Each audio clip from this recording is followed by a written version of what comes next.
Bendiciones, bendiciones, amados hermanos, que Dios les bendiga. Vamos a comenzar en este momento el estudio en el cual estamos en la carta a Santiago. Que Dios les bendiga a cada uno de los que están recibiendo la bendición del Señor. Vamos a orar en este momento, agradecer a Dios por un día más. Padre Celestial, gracias, Señor. Muchas gracias, Padre, te damos en esta tarde. Gracias por tu fidelidad, por tu misericordia. Gracias, porque en esta tarde, mi Dios, tú vas a hablarnos, tú vas a instruirnos a través de tu palabra. Pedimos que tu Espíritu Santo nos asista, ponga gracia en nosotros y que, oh Dios, el mensaje, el estudio de este libro que estamos estudiando, que esta palabra, Señor, llegue a nuestra mente, pero especialmente que llegue a nuestro corazón, para que podamos aprender, Señor, algo en este día. Bendice a cada uno de los que has elegido para que estén presentes. Bendice, Señor, sus vidas y permite, Señor, que esta palabra de esta tarde llegue y fructifique a 100%. Te bendecimos y te damos las gracias, Señor amado, en el nombre de Cristo Jesús. Amén. Bien, amados hermanos, estamos estudiando la fe viva produce sometimiento a Dios. Y vamos a estar meditando en esta tarde en el capítulo 4, versículo del 13 al 17. Esa es la porción bíblica que corresponde a este día. Ahora, una de las cosas, amados hermanos, es que en toda la carta hemos estado repitiendo la fe viva, o sea, que estamos diciendo la fe salvadora. Y alguien dirá, ¿cuál es la fe salvadora y la fe o la otra fe? La fe viva es la que nos insta a nosotros, es la que nos promueve a nosotros a buscar la enseñanza, a buscar el consejo de la palabra de Dios. Es la fe activa. La fe muerta, esa no es la que nosotros percibimos. Nosotros debemos de percibir la fe viva, que es la fe que nos va moviendo, nos va movilizando. Como hemos dicho antes, es el rotor que nos hace a nosotros movernos, movilizarnos en la obra del Señor. ¿Ok? Entonces, ese es el punto en el que hemos estado hablando. La fe viva es la que produce el sometimiento a Dios. ¿Ok?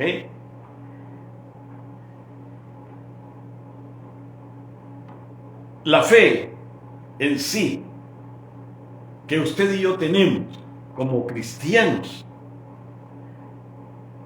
es la fe que da vida, es la fe que no nos permite a nosotros ser cristianos pasivos, sino activos. ¿Por qué?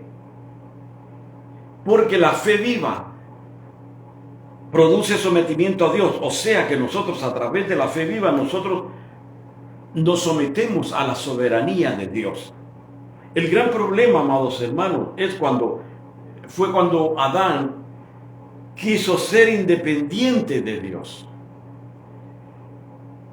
y terminó siendo esclavo del pecado. Por lo que el ser humano continúa en ese estilo de vida, de derrota. Hace unos días les explicaba, les enseñaba de que nosotros somos puestos en una dimensión de gobernadores, no de gobernados. ¿Ok? Entonces, vemos de que cuando Adán pecó, quedó dentro de esa dimensión de ser gobernado desde entonces. Por lo que nosotros como seres humanos continuamos ese estilo de vida. Ahora, todos nosotros hemos adquirido, por decirlo así, y no nos damos cuenta de que la independencia que muchas veces nosotros queremos tener no nos lleva a nada bueno. Nos lleva a la cautividad.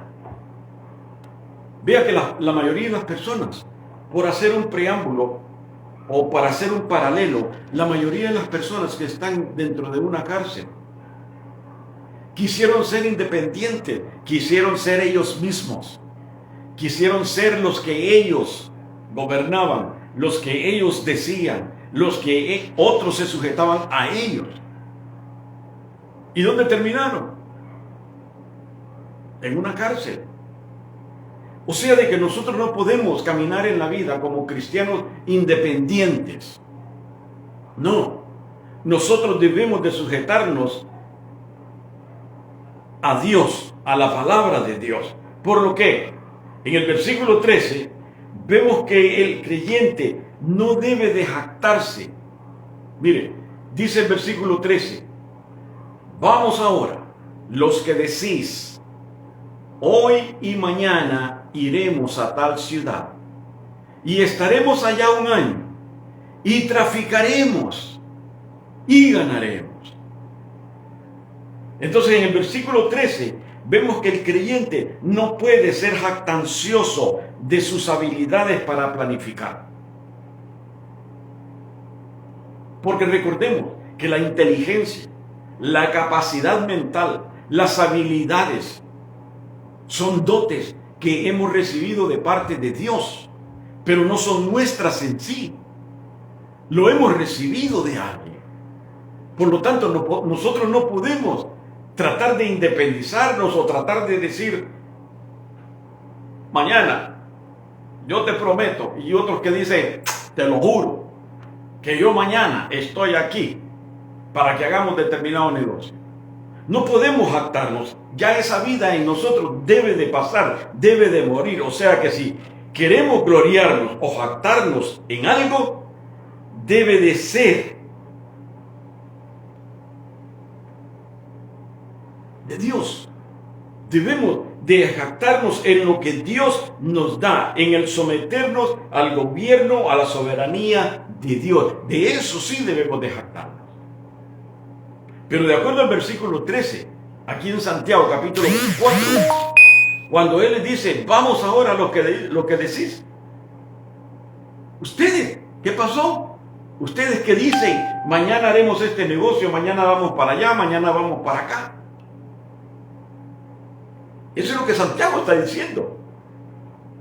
Entonces, como una aplicación, amados hermanos, a nuestra vida, o como una parte motivadora para nosotros, de que uno de los fracasos que tuvo el rey Saúl, ¿usted sabe cuál fue? Querer hacer las cosas independientemente de la voluntad de Dios. Él no acataba la orden de Dios. Él no escuchaba al profeta de Dios. Él tomaba decisiones por sí mismo. Mas, sin embargo, la clave del éxito del rey David fue que él para todo buscaba a Dios. Para todo buscaba la dirección divina, la dirección de Dios. Dios le decía, hoy ve, él iba. Después le decía a Dios, hoy no vayas, y él no iba. Hoy sí ve, y él iba y ganaba la batalla. Y al ganar esa batalla, no decía, bueno, ya gané la primera es porque Dios está conmigo, entonces voy a ganar la segunda. No, él, después que terminaba y ganaba la primera batalla, él volvía nuevamente a preguntarle a Dios, ¿me conviene llevar el ejército? ¿Quieres que vayamos o no quieres que vayamos? Si Dios le decía, no es tiempo todavía, David esperaba. Nosotros, amados hermanos, en nuestra vida cotidiana, en nuestra vida diaria, nosotros debemos siempre de buscar la dirección de Dios. Yo sé que para algunos se les hace difícil, porque nosotros sabemos de que el Espíritu Santo está en nuestro corazón para dirigirnos, para guiarnos a toda verdad. Y que muchos, pese a que son cristianos, vamos a decirlo así, consagrados, dedicados, amorosos con Dios, pero no han aprendido a tener un oído sensible espiritualmente. No han aprendido a escuchar cuando el Espíritu de Dios está diciendo, porque recordemos esto, amados hermanos. Nosotros tenemos el Espíritu de Dios, pero el Espíritu de Dios habla a su espíritu, el espíritu que está dentro de usted. Y su espíritu es el que le indica, el que lo mueve a hacer o no hacer. Pero si nosotros, por el vaivén de la vida, por los afanes de la vida, por las circunstancias, creemos de que únicamente porque leemos la palabra podemos ir en una dirección correcta, estamos fallando, porque el Espíritu de Dios que está aquí en nuestro corazón es el que nos va a conducir a lo que mejor conviene para la gloria de Dios. Entonces, veamos en el capítulo 4, el versículo 13. Decíamos, versículo del 13 al 17. Y luego vamos a pasar al capítulo 5, versículo del 1 al 6. Pero el versículo 14 dice: cuando no sabéis lo que será mañana, porque ¿qué es vuestra vida? Ciertamente es neblina que se aparece por un poco de tiempo y luego se desvanece. Entonces el versículo 14 está indicando y encierra Santiago con esto, encierra Santiago esta parte, diciendo: esta es una de las razones fundamentales por las cuales nosotros debemos de dejarnos dirigir por la acción divina y no estar dispuestos a someternos a su voluntad. ¿Por qué? Porque la vida es frágil. Porque nosotros no somos dueños de nosotros mismos. La vida es pasajera, es lo que dice el versículo 14. ¿Qué es vuestra vida? Ciertamente es neblina que se aparece un poco de tiempo y luego se desvanece. Esa es nuestra vida. Nosotros no podemos depender de la vida nuestra. Nosotros debemos depender de Dios, el que dio la vida en nosotros.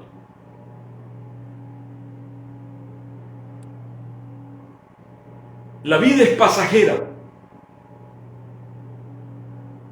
Por eso es muy importante de que nosotros tomemos en consideración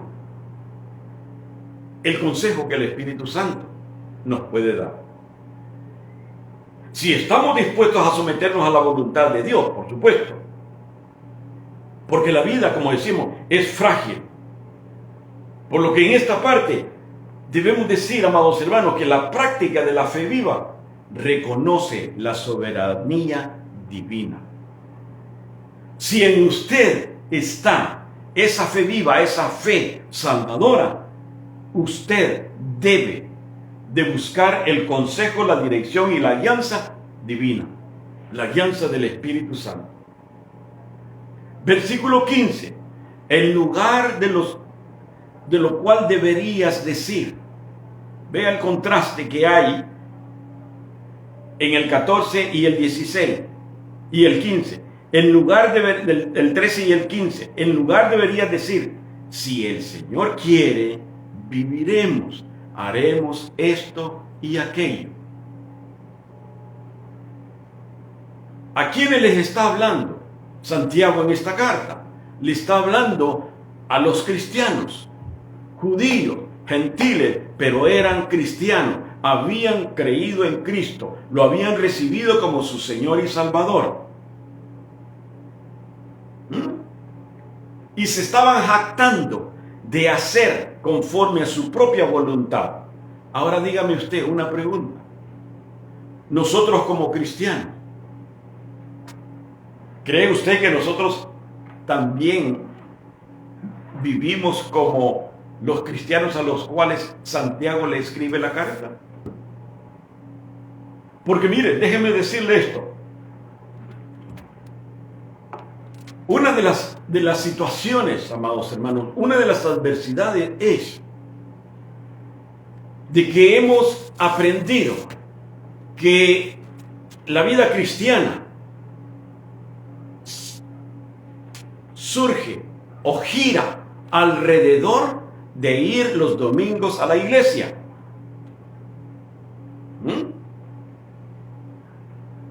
Eso hemos captado, de ir los domingos a la iglesia, nada más. Pero muchos cristianos tuvieran un crecimiento excelente espiritual si acataran la dirección del Señor, la dirección del Espíritu Santo. Porque muchos cristianos dejan de hacer cosas porque su carne les pide, porque ellos creen que es así, porque ellos piensan que están en lo correcto. Pero entonces, ¿por qué Jesús nos dejó el Espíritu Santo? ¿Para qué? Si el Espíritu Santo fue cuando dijo el Señor, no os dejaré huérfanos, les enviaré un consolador, el que les va a guiar. Pero si nosotros decidimos, mañana me voy para el río, mañana, no se preocupe, mañana yo vamos a la playa y ahí hacemos un asado, fue dirección del Espíritu Santo.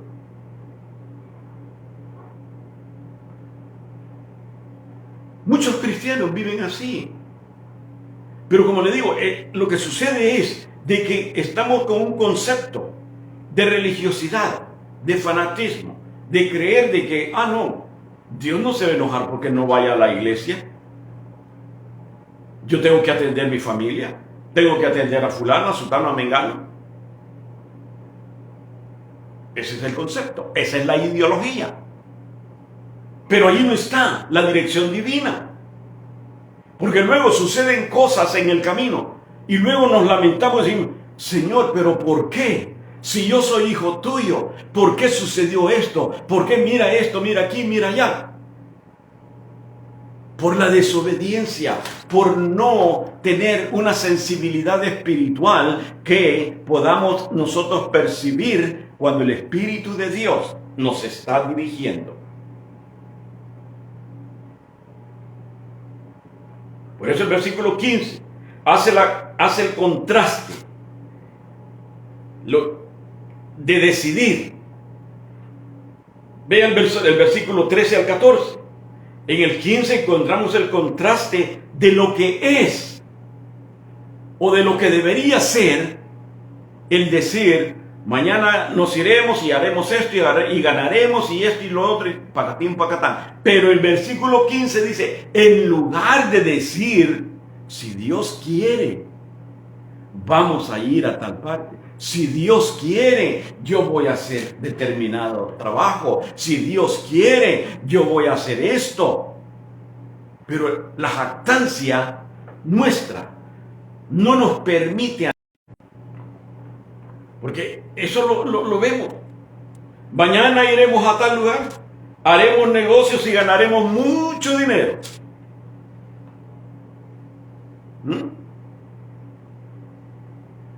Pero no nos damos cuenta de que nosotros no podemos predecir el día de mañana. Por lo que el versículo 15 dice, si el Señor quiere, haremos esto y aquello.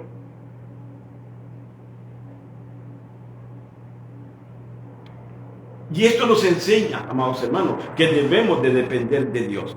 Que nuestras fuerzas para actuar dependen de Dios, no dependen de nosotros. Y eso fue lo que Dios le enseñó a Israel cuando lo sacó de Egipto.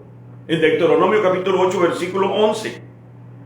El Señor le dice, cuídate de no olvidarte de Jehová, no sea que edifiques buenas casas y se te aumente todo y te sientas independiente. Mejor empecemos a decir, todo lo que tengo y he hecho es por el poder de Dios, no por el poder de mi mano. ¿Se acuerdan del rey Nabucodonosor? Que un día sale del palacio, mira las llanuras, mira las columnas, ¿y qué dijo?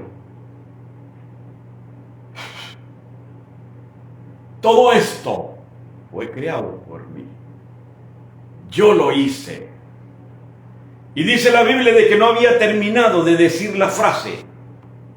Cuando el hombre se convirtió en una bestia, le crecieron las uñas, se volvió una fiera, se tuvo que meter a los montes. ¿Por qué? Por la vanagloria, por la arrogancia. Nosotros, amados hermanos, tenemos que cuidar de caer en los juegos de Satanás. Satanás nos instiga y fácilmente pone en nosotros la inyección de revelación, de relevación. O sea, que nos rebelamos contra Dios. ¿Para qué le vas a hacer caso? Tú tienes tu familia. Tú tienes que preocuparte por ellos. ¿Y qué hacemos nosotros muchas veces? Hacer lo que el enemigo nos dice. Nuestras fuerzas no dependen de nosotros, amados hermanos. Tenemos que reconocer que lo que somos, lo que tenemos, es por la misericordia de Dios. Resumiendo este punto, diremos que hacer planes no va en contra de la voluntad de Dios. No va en contra de la voluntad de Dios. En contra va que nosotros tratemos de hacer los planes abajito de la mesa. En contra está o va el que nosotros decidamos en nuestros planes sin tomar en cuenta la palabra o el consejo de Dios. Ahí está el problema. Pero si usted planifica y antes de planificar usted se sienta y le dice, Señor, yo quiero hablar contigo. Le aconsejo, viera qué bonito es cuando usted sale de la religiosidad y usted comienza a hablar con Dios de tú a tú, con reverencia y respeto, usted y Él. Usted se sienta en una silla y usted le deja una silla al Señor y le dice, Señor, quiero que te sientes aquí, quiero hablar contigo. Y usted comienza y le dice, ¿sabes? ¿Tú viste lo que me sucedió hoy? ¿Tú viste cómo sucedieron las cosas? ¿Tú viste cómo yo me sentí? Y tú viste aquí y acá y acá. Y luego usted le dice, Señor, yo quiero preguntarte algo. A mí me gustaría hacer un pequeño viaje de unos 3 días. Pero fíjate de que entre esos 3 días yo tengo un compromiso en la iglesia. ¿Qué me aconsejas tú?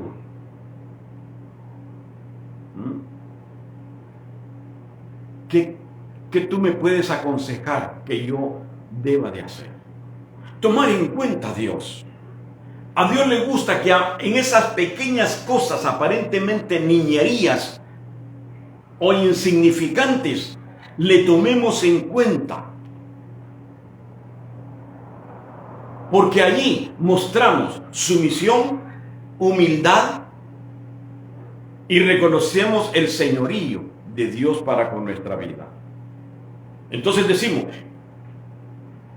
planificar no va en contra de Dios.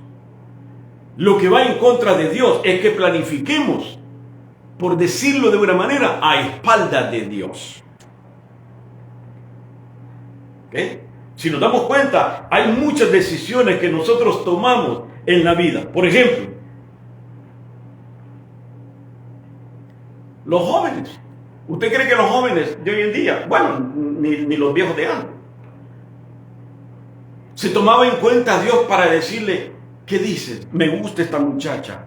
¿Cómo tú la ves?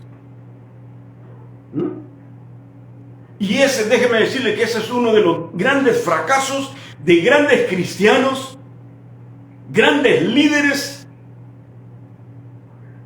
porque no tomaron en cuenta a Dios cuando iban a casarse. Le sucede lo que le sucedió a Sansón. Los padres le dijeron, mijo, pero ¿qué no hay mujeres hermosas aquí en nuestro pueblo que tienes que ir allá donde los filisteos a escoger? Y él dijo, esa me gusta. Esa mujer es la que me agrada. ¿Y qué pasó?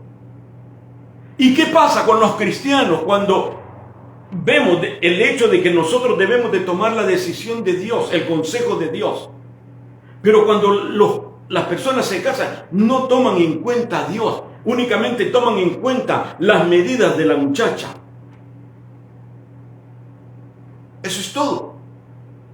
Y otros que acceden pensando en que ellos van a hacer cambiar a la otra persona. No, la Biblia estipula y está visto de que el que está fuera termina sacando al que está dentro. Esa es una realidad. Entonces, si vemos eso, cuando van a estudiar, quieren ir a una universidad, muchos no toman en cuenta a Dios, ni los padres toman en cuenta a Dios. Señor, ¿es conveniente que mi hijo o mi hija estudie en determinada universidad?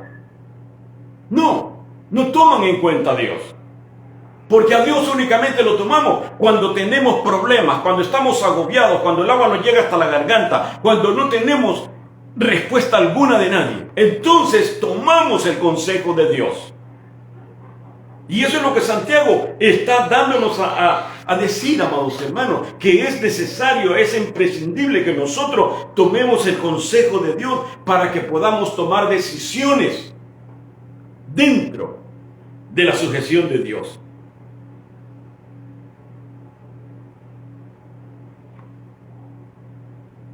Debemos de hacer eso. Los jóvenes, ¿dónde quieres, padre, que yo estudie? ¿Dónde es más conveniente? Los adultos. Señor, me sale esta oportunidad. ¿Qué dices? No, nosotros no hacemos. Vamos a 50-50 del negocio. Vamos, aquí está mi 50. ¿Y qué pasa después, por lo general? Que ya no vuelven los 50. Ya no vuelve nada.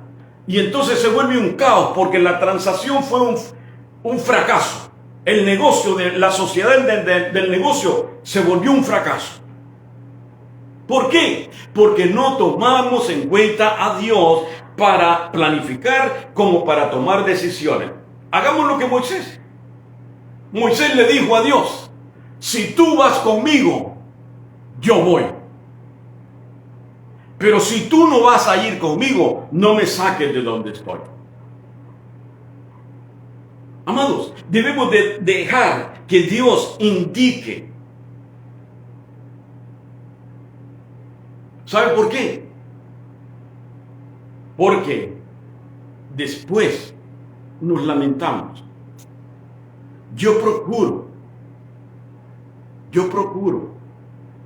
Yo no soy perfecto, pero procuro. Allí en mi oficina, donde tengo mi lugarcito, donde me arrodillo, allí, yo procuro. ¿Sabe por qué? Y cuando le digo procuro, es porque hay situaciones donde uno no quisiera continuar, no quisiera estar en determinado lugar. Por eso es necesario, Señor, si tú quieres, yo voy. Si tú vas a estar conmigo, si tú me vas a respaldar, yo voy. Porque humanamente yo no quisiera estar en determinado lugar. Pero Dios, a través de la predicación misma que yo expuse, Dios me habló. Y me dijo, quédate allí hasta que yo cambie y diga qué vas a hacer después. Porque yo no quiero estar donde Dios no quiere que yo esté. Yo no quiero hacer lo que Dios no quiere que yo haga. Entonces dirá usted, ¿entonces es malo hacer planes? No. Lo malo es hacerlos sin compartirle a Dios. Vea lo que dice Proverbios capítulo 3, versículo 5. Fíate de Jehová de todo tu corazón y no te apoyes en tu propia prudencia. Versículo 6. Reconócelo en todos tus caminos. O sea, en todos tus planes, en todas tus decisiones, y Él enderezará tus veredas. Esa es tremenda palabra. Porque no dice, no te apoyes en lo que tú piensas. Involucra a Dios en tus planes, en tus proyectos y decisiones para que Él enderece tus veredas. No. Ahora voy al punto de la lección. La práctica de la fe viva tiene en cuenta la justicia hacia el prójimo. Ahora Santiago va a dar un pequeño giro. Ha notado de que he venido hablando del sometimiento a la dirección divina, a someternos a la voluntad de Dios. Y este es el giro. Y les dice, aquellos que tengan fe viva o fe verdadera o fe salvadora, ellos tienen en cuenta la justicia hacia el prójimo. Así que, versículo 16, ¿qué dice? Pero ahora os jactáis en vuestra soberbia. Toda jactancia semejante es mala. Note. Vea. Note el versículo 16.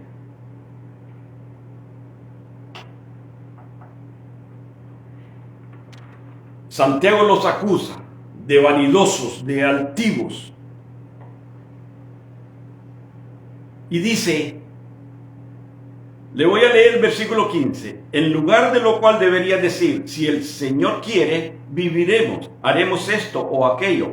Pero, ¿qué significa el pero? El pero es un eslabón, como de una cadena, que conecta, que amarra los versículos del 13 al 15.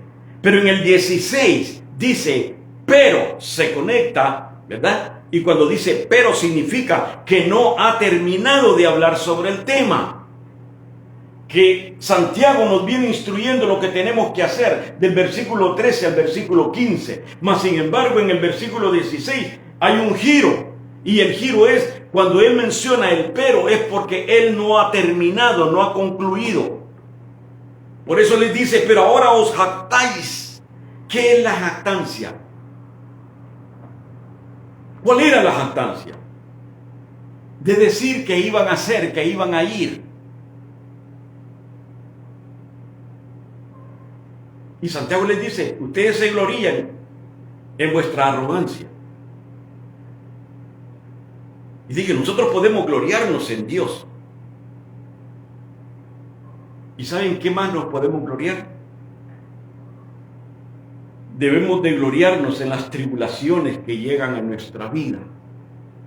Porque cuando nosotros sucumbimos, cuando nosotros pasamos por momentos difíciles, por tormentas fuertes, debemos de gloriarnos en el poder de Dios, en que Dios es el que nos rescata, en que Dios es el que nos da la mano para que nosotros nos levantemos y nos pongamos en pie.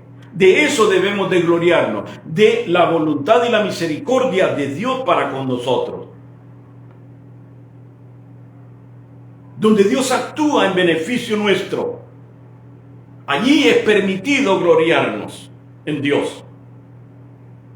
Pero en el caso de los hermanos, Santiago les reprocha que se estaban gloriando en su soberbia. Por eso es muy importante, amados hermanos, buscar la dirección de Dios. ¿Cómo, pastor? Por medio de la palabra, amados hermanos. Por medio del ayuno. Por medio de la oración. Mire que son tres factores. Tres factores que son necesarios, son básicos, son importantes para el fortalecimiento de un cristiano. Son tres factores que han desaparecido paulatinamente de las congregaciones. No todos, no todos. Déjeme explicarle, no todos los tutores siguen esa línea, pero la mayoría ya no existe. El ayuno, ya no existe la oración, como dicen los griegos, mucha parla. Son mucha palabrería. Los cultos de oración es un mercado, es una placita que van y chismean y cuentan y comentan de cosas que no nos llevan al propósito. Porque se ha perdido. Allí es donde enseñé la vez pasada que se me criticó mal. Y no un hermano, sino el tutor me criticó mal.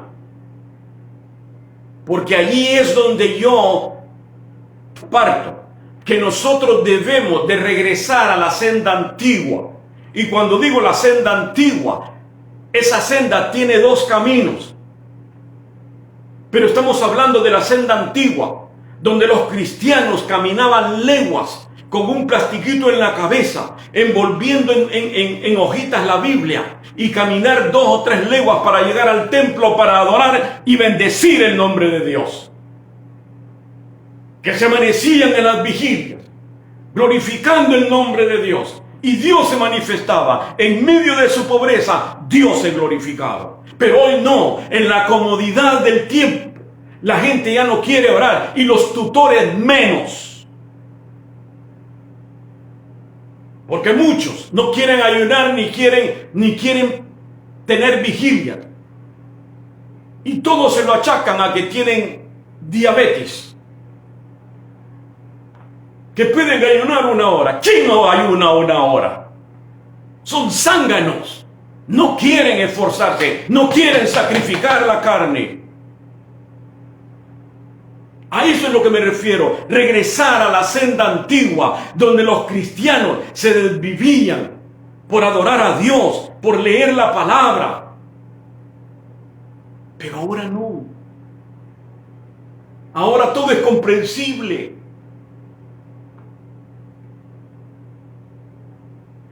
Debemos de buscar la dirección de Dios, amados hermanos, a través del ayuno, a través de la oración.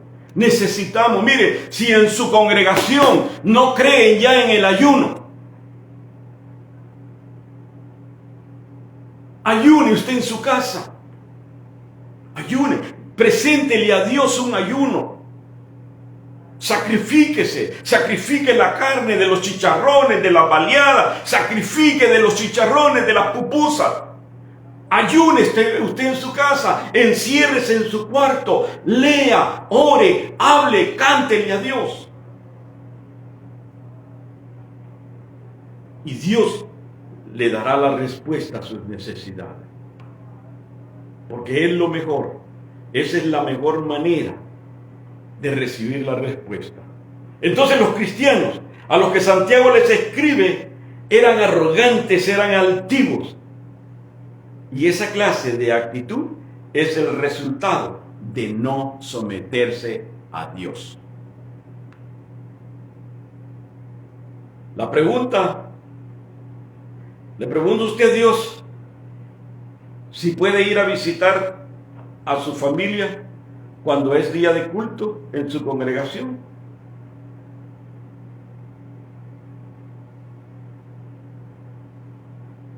No. Le preguntamos al pastor, porque muchas veces el pastor es alcahueta. Y dije yo una vez que los hermanos se iban de vacaciones, teniendo responsabilidad dentro del templo, y le pedían permiso al pastor. Bueno, no permiso, sino le decían, pastor, el domingo no voy a estar porque voy a ir con mi familia. Y el pastor les dice, no se preocupe, hermano, Dios conoce su corazón. Esa es la respuesta de un tutor. Pero no van a Dios, sino que van al tutor, porque saben que el tutor es un aguado.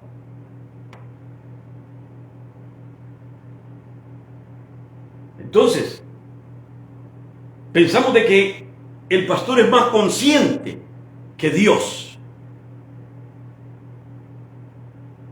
Y ese es el resultado de la falta de crecimiento en la vida de muchos cristianos, y lo sigo repitiendo.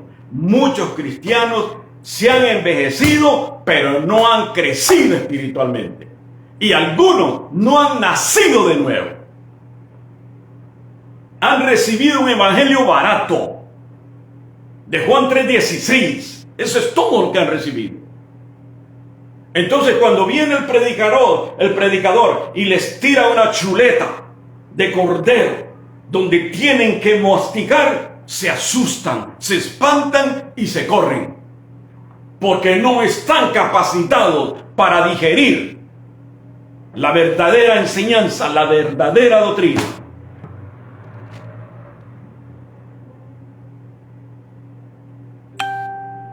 Hermanos, el versículo 17.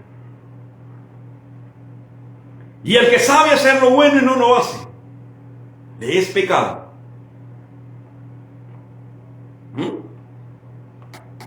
El que sabe hacer lo bueno y no lo hace, le es pecado.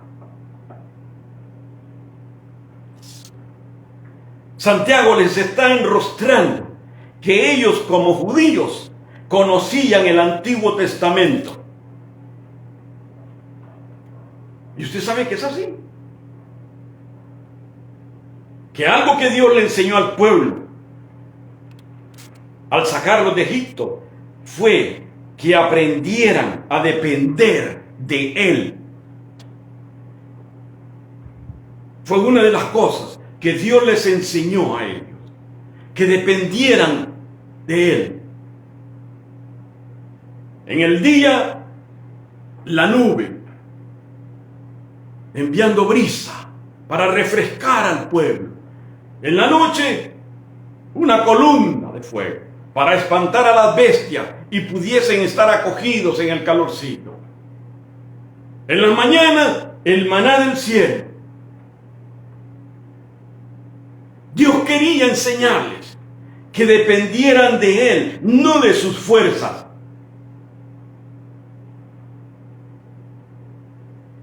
Por eso, cuando Dios quería que avanzaran, la nube se movía y ellos seguían por necesidad. Póngale usted, porque la nube se retiraba de ellos, entonces se quemaban con el sol, entonces ellos seguían la sombra de la nube, pero obedecían. Por eso, y el que sabe hacer lo bueno y no lo hace, le es pecado. Ahora, para nosotros, amados hermanos, ya tiramos para allá. Ahora, vayamos acá.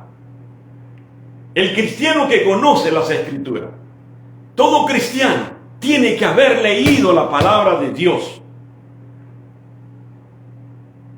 y sabe que la jactancia, el orgullo, la vanidad son contrarias a la voluntad de Dios. Y al hacerlo, ¿es pecado, sí o no? El que sabe hacer lo bueno y no lo hace, bíblicamente, ¿le es pecado, sí o no? O sea que todos los que somos cristianos y que hemos leído la Biblia, sabemos que la arrogancia y la jactancia son cosas que no van de acuerdo, que son contrarias a la voluntad de Dios, y que al vivir dentro de esa condición de vida estamos pecando.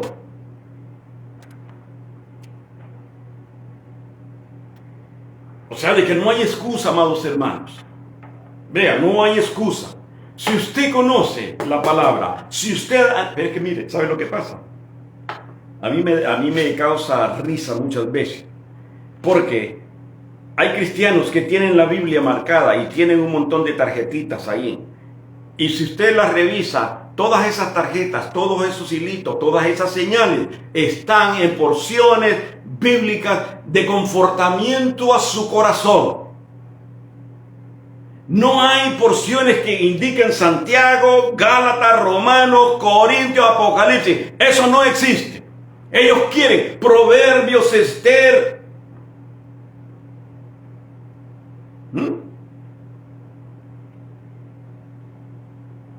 Pero la Biblia es clara.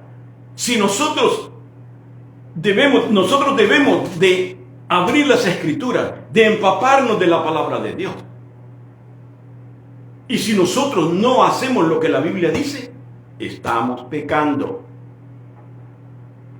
Vaya donde el cirujano que usted quiera, pregúntele. Si usted, conociendo la verdad, usted no practica lo que dice la palabra, no va y busca a los perdidos allá afuera. Mire, este es un tema como cuando se ponían los discos de 33 revoluciones y se rayaba, entre medio se rayaba y empezaba el disco. Así, porque la aguja se detenía, brincaba. Este es un disco rayado que todos los cristianos debemos de saber y entender que nosotros hemos sido salvados para ir y predicar el evangelio a toda criatura. La iglesia, la congregación que no trabaja en evangelismo es una iglesia muerta, y el Señor dijo: les voy a quitar el candelero, o van a ser como la Odisea, tibios. Sí, hermano, es que muchos se han estancado ahí en lo que hacen. No, y dicen, se llenan la boca los papos. Dicen, mi ministerio. No dicen el ministerio que Dios me dio. Dicen, mi ministerio es cantar. Y ahora hasta le ponen firma, le ponen los apellidos de los que cantan. Es cantar. La otra dice, mi ministerio es dar clases de escuela dominical. Pero siempre he dicho que servir en la iglesia es un privilegio. Servir afuera, ganando almas, es un deber. ¿Cómo le quedó el ojo? Pero esa palabra se desecha porque no queremos oír, así como aquellos hombres que cuando Esteban les estaba enrostrando la verdad de sus hechos, ellos hacían así. Y así hay muchos cristianos en las congregaciones que se tapan los oídos, rugen con los dientes, porque no quieren escuchar la verdad. Amados hermanos, si en verdad tenemos el conocimiento de la palabra, debemos de saber de que es una obligación para nosotros, inevitable. Porque tenemos responsabilidad. Dios nos dio libre albedrío y nos dio la capacidad de escoger entre el bien y el mal. Somos responsables de lo que escogemos o elegimos. Capítulo 5, y el tema de este punto es la práctica de la fe viva. Condena las injusticias del prójimo. Versículo del 1 al 6 dice Santiago nos está hablando en este momento de la mezquinidad de los ricos, el abuso que tenían los ricos para con las demás gentes. Y la pregunta es en el versículo 1, ¿de qué ricos se está hablando? ¿De los que habían dentro de la iglesia o de los ricos que estaban en el pueblo? Pues déjeme decirle, Santiago se está refiriendo a los ricos que están allá, afuera, no los que están dentro de la iglesia. Está hablando a los que están.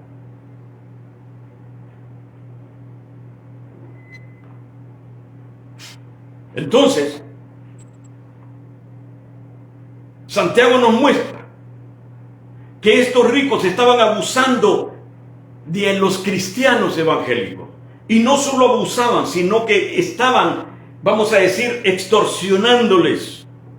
Y por eso el propósito de Santiago es poner en referencia a esta carta para hablarles a los hermanos de una manera indirecta de que ellos están condicionados a no dejarse de esa manera de actitud que tenían los ricos. Y les dice, es absurdo que ustedes quieran ser como ellos.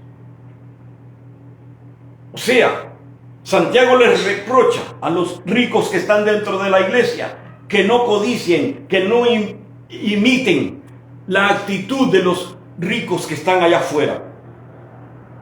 ¿Por qué? Porque Santiago les dice, porque ustedes no tienen nada que envidiarle a nadie, porque ustedes tienen algo mejor dentro de ustedes.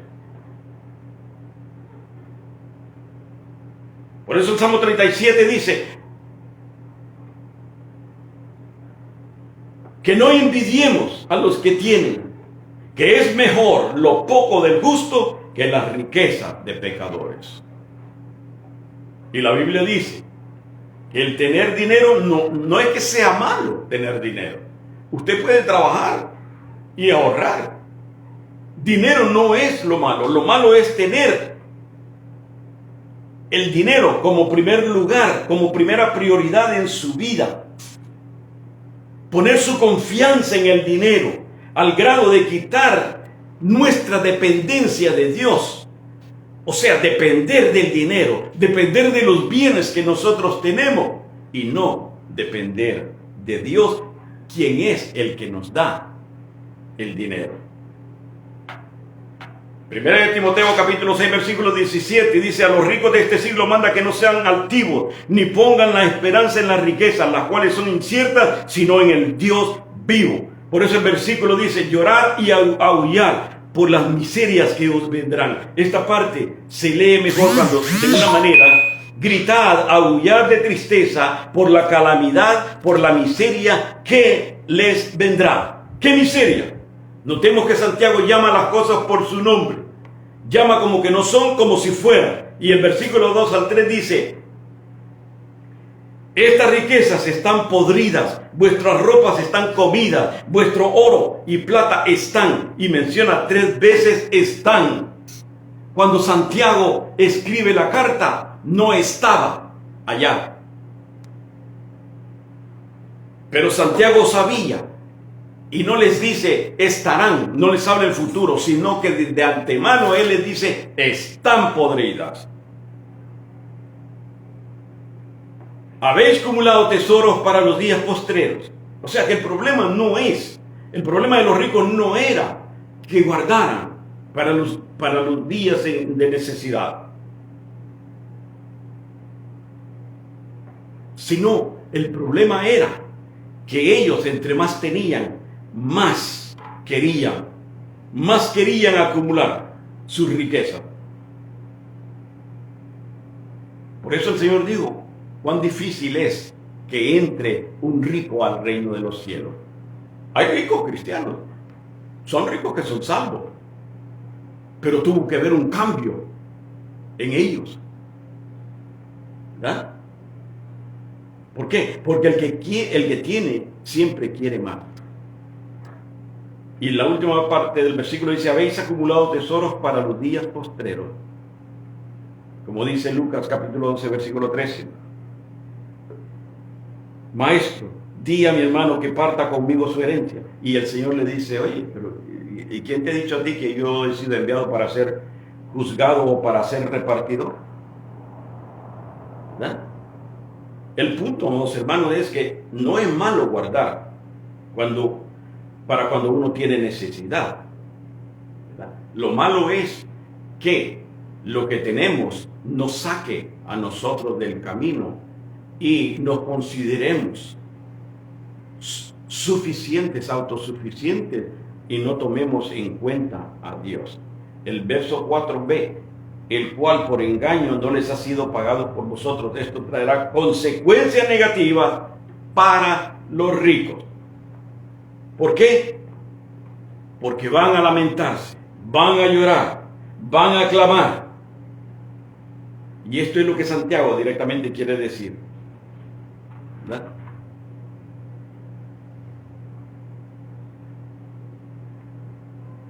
Muchas veces nosotros nos acostumbramos a un vivir de abundancia, o no de abundancia, sino a un vivir más que pobreza.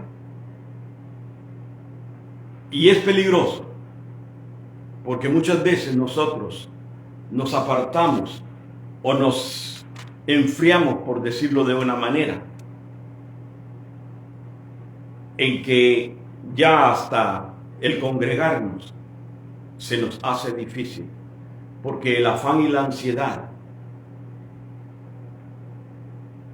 son la prioridad en nosotros.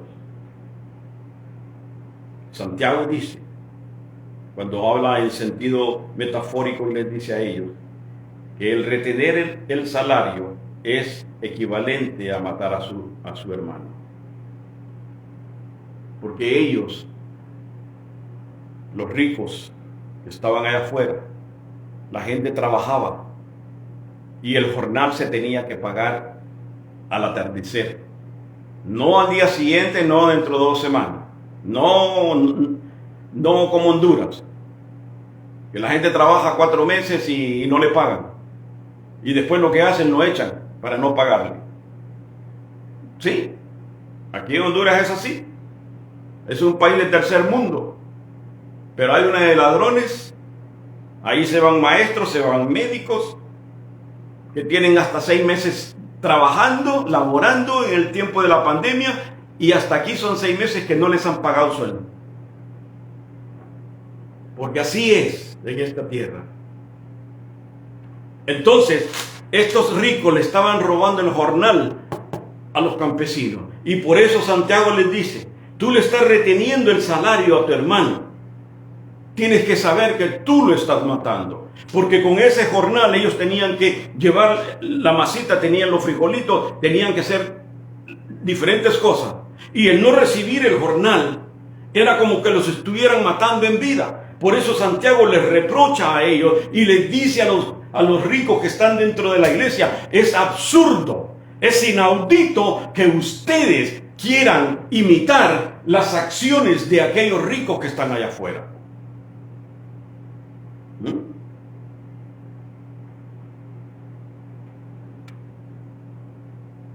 Y les digo, eso es lo que sucede hoy en día. ¿Cuánta gente, allá en los Estados Unidos, cuánta gente, jornaleros que van a buscar trabajo a las empresas, a los Home Depot y todo eso, los llevan a trabajar y luego allá los regresan y los pierden y no les pagan? Es una ingratitud, es una injusticia. Y a eso es lo que Santiago se refiere. Con esto termino. Amados hermanos, debemos de aprender a tomar decisiones en Dios.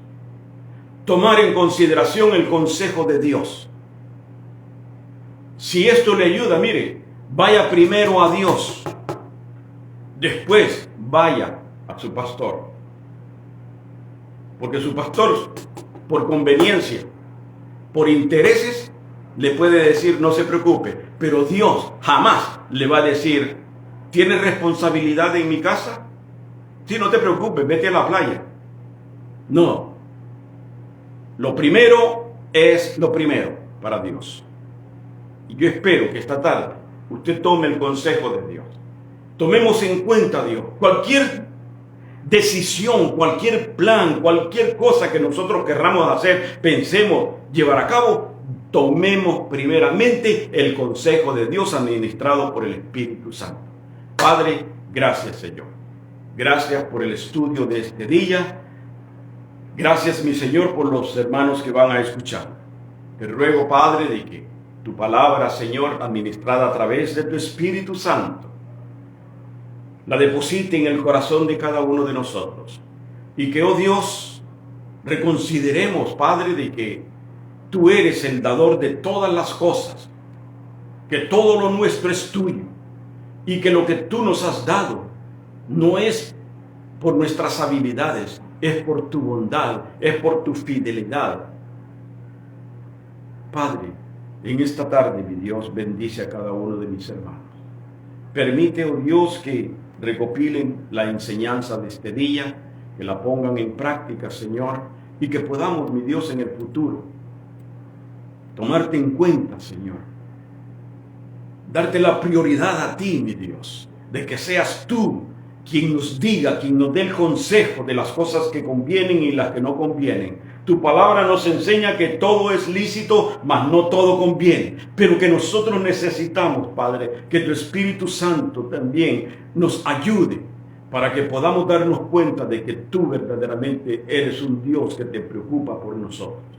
Padre, gracias, Señor, en esta tarde. Gracias por la exposición del estudio. Bendice a cada uno de nuestros hermanos. Y gracias, mi Dios, una vez más. En el nombre de Cristo Jesús. Amén y amén. Que Dios les bendiga, amados hermanos. Ya terminamos. Ya dentro de poco terminaremos. En unas 2-3 semanas terminamos la carta a Santiago. Ustedes no me dijeron nada, pero yo sé que es una gran necesidad. Es un estudio hermoso. Así es que estaremos iniciando. Al terminar Santiago, estaremos iniciando el libro de Romanos. Que Dios les bendiga y que sigan adelante.